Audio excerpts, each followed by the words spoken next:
Ayah atau bunda, apakah kalian tahu bahwa setiap anak itu unik dan memiliki gaya belajar yang berbeda-beda? Tugas kita sebagai orang dewasa yaitu memberikan kesempatan kepada anak agar anak dapat mengeksplor beragam kegiatan yang dapat dilaksanakannya.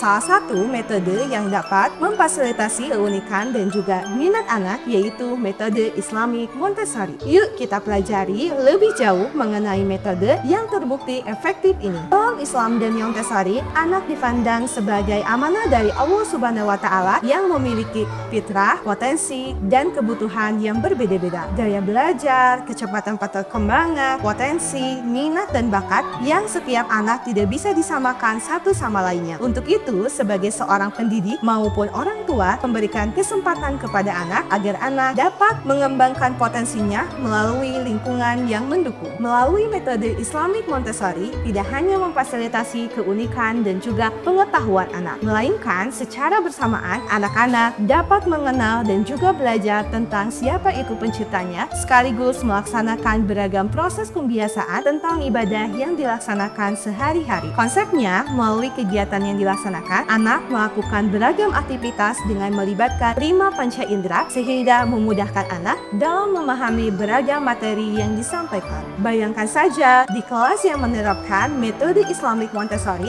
anak tidak hanya duduk dan mendengarkan, melainkan terlibat secara aktif untuk melaksanakan beragam kegiatan bersama teman dan juga guru. Beberapa kegiatan yang dilaksanakan seperti mengenal huruf hijaiyah dengan bermain puzzle, mengenal beragam macam binatang dan juga penciptanya, sekaligus mengenal konsep-konsep dasar seperti halnya konsep matematika, kemampuan kognitif mengenal huruf, dan lain sebagainya yang dilaksanakan secara menyenangkan, sehingga anak dapat terlibat secara aktif dan mereka senang untuk melaksanakan beragam kegiatan yang dilakukan. Contoh lainnya di dalam kelas, anak diperdengarkan kisah-kisah Nabi, melaksanakan murajaah, surat-surat pendek, serta mengimplementasikan doa-doa harian yang senantiasa dilakukan melalui proses pembiasaan pada beragam aktivitas kegiatan yang dilaksanakan, sehingga tidak hanya pengetahuan yang dikembangkan, melainkan penanaman adab dan juga akhlak dilakukan sejak dini kepada anak agar kelak anak dapat tumbuh dan mengimplementasikan pada kehidupannya.